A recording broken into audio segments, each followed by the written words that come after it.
আমার কাছে পৃথিবীর সবথেকে বেকার জিনিসের লিস্ট আছে যেগুলো বড় লোকরা কিনেছে। এইসব স্মার্ট ফাইন্যান্সিয়াল ডিসিশন। না, এরকমটা নয়। এই লোকটা কলার উপরে $1,00,000 খরচা করেছে। এই লোকটা একটা বড় ডাইনোমেক্স স্যুট কিনেছে, আর এই লোকটা এর উপরে $100 মিলিয়ন খরচা করেছে। আমি তো জানিও না এটা কি জিনিস। শুরু করা যাক এই $1,000 বরফের টুকরোটা দিয়ে। এখানে আইডিয়াটা এটা যে বরফ Maximally chill and minimally dilute। Jimmy, আমি নিজেকে ম্যাক্সিমালি চিল ভাবি। বরফের এই টুকরোটা 15 থেকে 20 মিনিট থাকবে, আর স্পিরিটের দারুণ টেস্ট এনজয় করার জন্য আপনার হাতে অনেক সময় থাকবে। চলো ম্যাথ করা যাক। বরফের মূল্য $1,000, আর এটা 15 থেকে 20 মিনিট টিকবে, মানে $30 প্রতি মিনিট। স্মেল নেই, টেস্টও নেই। হ্যাঁ, ওটা ফ্রোজেন ওয়াটার। যদি আমাদের কাছে ড্রিঙ্কে 15 থেকে 20 মিনিট ঠান্ডা রাখবার কোনো উপায় থাকতো। ওটাকে ফ্রিজে রেখে দাও। টু চেঞ্জ কি করছো তুমি? না, ওর কাছে 7 চেন আছে। হ্যাঁ, ওকে রিব্র্যান্ড করতে হবে। পরেরটা, আমাদের কাছে লুই ভিটনের $30,000 এরোপ্লেন ব্যাগ আছে। এটা প্র্যাকটিক্যাল কি করে? যদি এটাকে কেউ চুরি করে নেয় তাহলে হাইজ্যাক বলতে পারি? ইওর অনার, এটা চুরি ছিল না, আমরা শুধু হাইজ্যাক করেছিলাম। এটা আমি বুঝতেই পারছি না। $30,000 জন্য এই জিনিসটা ওরা দরকার। তুমি একদম ঠিকই বলেছো। যদি এই কোচে ইঞ্জিন থাকে তাহলে এটা উঠতেই পারে, তাহলে বুঝতে পারতাম। এটা $50,000 হাভার গলফ কার্ট। এটা আবার কি? এটা তো শুধু ও ওহ। মাই গড। প্রথমে ভাবলাম এর মধ্যে এমন কি আছে। একটু মজা হয়ে যাক, চলো জলের ওপর দিয়ে যাই। ও আরে বাপ রে। বাহ, আমাকে 1 মিনিট দাও বোঝবার জন্য। হয়তো সবাই ঠিকই বলে, গলফিং করতে খুবই মজা আসে। এটাই সঠিক সময় যে তুমি বলতে পারো বুড়ো হোয়াইট লোকেরা সঠিক বলে, আর তুমি ভুল হবে না। আমার মনে হয় না এই জিনিসটাকে আমাদের লিস্টের মধ্যে রাখা উচিত। আমরা এটাকে smart things Think rich Rich people People broad Broad ভিডিওতে দিয়ে ভিডিও দেব। তাড়াতাড়ি আসবে। ও, এটা ড্রিফট করতে করতে আসছে। এটা দুর্দান্ত। আমার এটা চাই। আর এটা হয়তো গলফ কোর্সের এই, জন্য ভালো। যে এটা বানিয়ে থাকুক আমাকে টুইট করো এক্ষুনি, আর আমাকে একটা দিয়ে দাও। এটা $75,000 পোষ্য টাইগার, যার দাম এই ঘরটার থেকে অনেকটা কম যেখানে আমরা এখন রয়েছি। তাই টাইগার পুষতে চাইবে নাকি এই রুমের মধ্যে এক রাত্রি কাটাতে চাইবে? আমি টাইগারকে ভয় পাই। ও মাই গড, মাইক টাইসন এমনই একজন লোক যার কাছে পোষ্য টাইগার আছে। 1 মিনিটও দেখছে ও আপনার শরীরের যে কোনো অংশ খেয়ে নিতে পারে। তারপর 20 মিনিট বাদে ও আসবে, আপনাকে চাটবে, আপনাকে খুব সাবধানে থাকতে হবে। তোমাকে সাবধান থাকতে হবে। ওটা একটা tiger. Tiger tiger Mike Tyson, তোমাকে সাবধান থাকতে মাইক হবে। টাইসন একমাত্র লোক যে টাইগারকে বুঝতে পারছো তো, ওর আসল জায়গা দেখাতে পারে। টাইগার যদি রেগে যায় তাহলে টাইসনের 5 পড়বে 1 2। এবার আমরা সেই সমস্ত জিনিসের কথা বলবো যার দাম এই হোটেলের এক রাতের থেকে বেশি। আর এবার আমরা শুরু করব $1,20,000 ইজিপশিয়ান ফিশ ট্যাঙ্ক দিয়ে। ও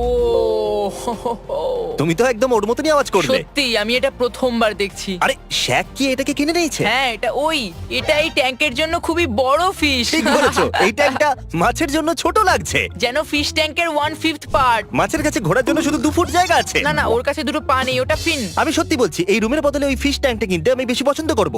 কোনো খারাপ চুক্তি নয়। যদি মাছ ভালোবাসো তো তাহলে $1,20,000 দিতে কিন্তু হবে। তোমার ফিশকে ভালোবাসতে হবে, আর ইজিপ্টকে। আর $1,20,000 থাকতে হবে।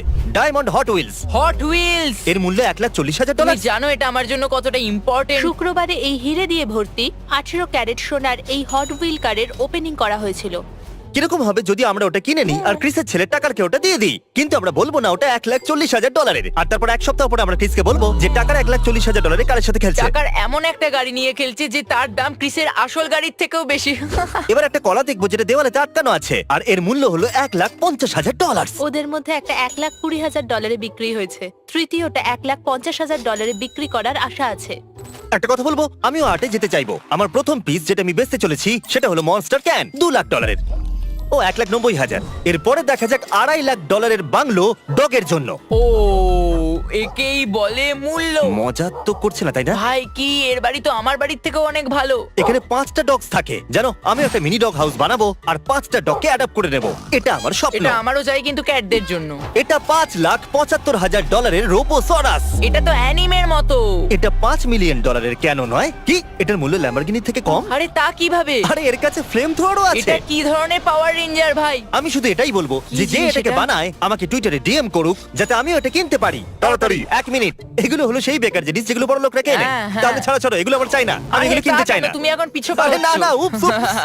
এ কি আমাকে নিয়ে ইয়ার কি হচ্ছে? সিরিয়াস হয়ে যাও। আমার মতে এটা বোকামো। কোন মূর্খই এটা কিনবে। না, সে তুমি যে এটা তো বিরোধী শুধু- হও না কেন, কিন্তু এটা টাকা নষ্টই বটে। এই গাড়িটাকে নষ্ট করে দিচ্ছে। ওর কি ক্ষতি করেছে? হয়তো অ্যাটাক অন টাইটান্স এর অংশ এটা। ওকে, এটা যে বানিয়েছে আমাদের অ্যাটাক অন টাইটানের মতো কিছু বানাতে না, হবে। আমরা বড় লোকদের নিয়ে মজা করছি। যদি আমি একটা মূর্খ ধনী মানুষ হতাম তাহলে আমি এটাই বলতাম। একদম, এই হলো কথা। একদম ঠিক বলেছে। এটা $1 মিলিয়ন মাছ ধরবার বড়শি। না, ম্যাকবার্নি ইনি হলেন ইনভেন্টর আর ডিজাইনার এই $1 মিলিয়ন বড়শির। আর বন্ধুরা, এটা সত্যি $1 মিলিয়ন।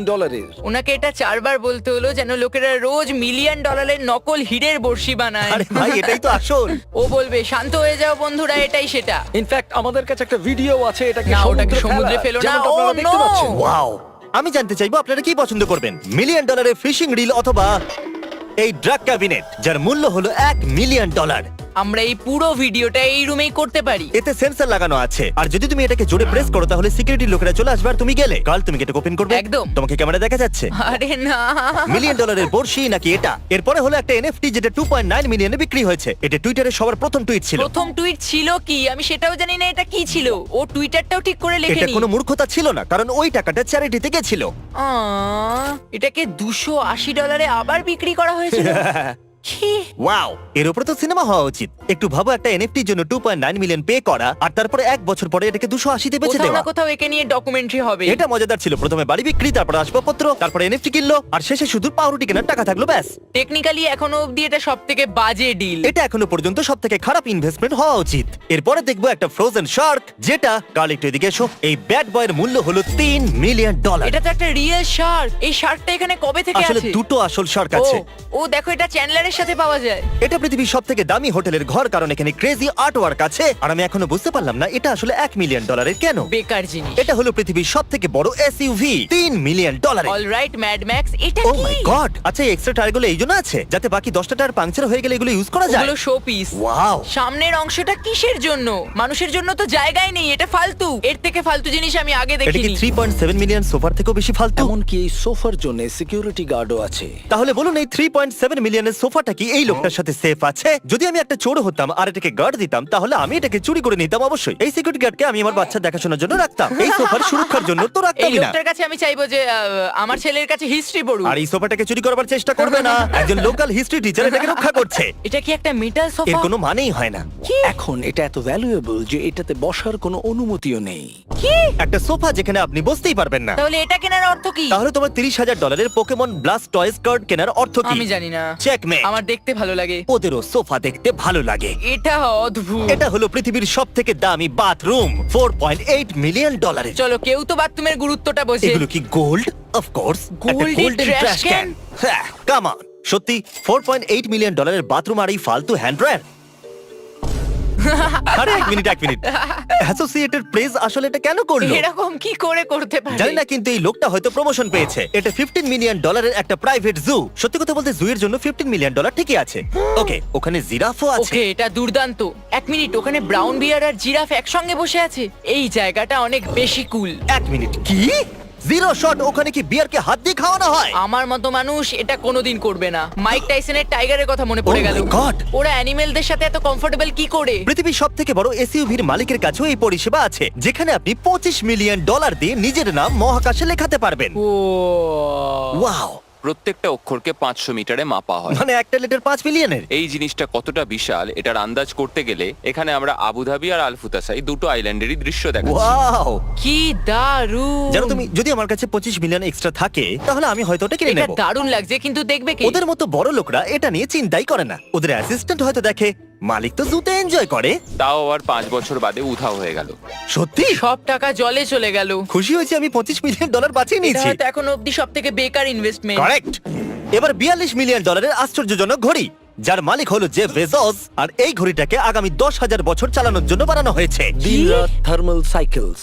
এটা মানুষের হস্তক্ষেপ ছাড়াই 10,000 বছর পর্যন্ত সময় চিহ্নিত করবে। যখন পৃথিবীর বড়লোকদের মধ্যে একজন আশ্চর্যজনক ঘড়ি বানানো শুরু করে তখন একটু ভয় পাওয়া উচিত। শেষ জিনিসটা যেটা বড় লোকরা কিনছে, আমি যদি বড় লোক হতাম তাহলে কোনোদিনই কিনতাম না। এই সব কিছুই কেনা আসলে বোকামি। সেটা হলো একটা মেটাল বানি।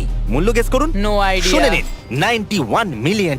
এটা কি ছোট? ওরাও সেটা বলছিল। ও, এটা তো খুবই ছোট। তাহলে জেফ কুনসের এই স্কাল্পচার 91 মিলিয়নে বিক্রি হয়েছে। ওয়াও!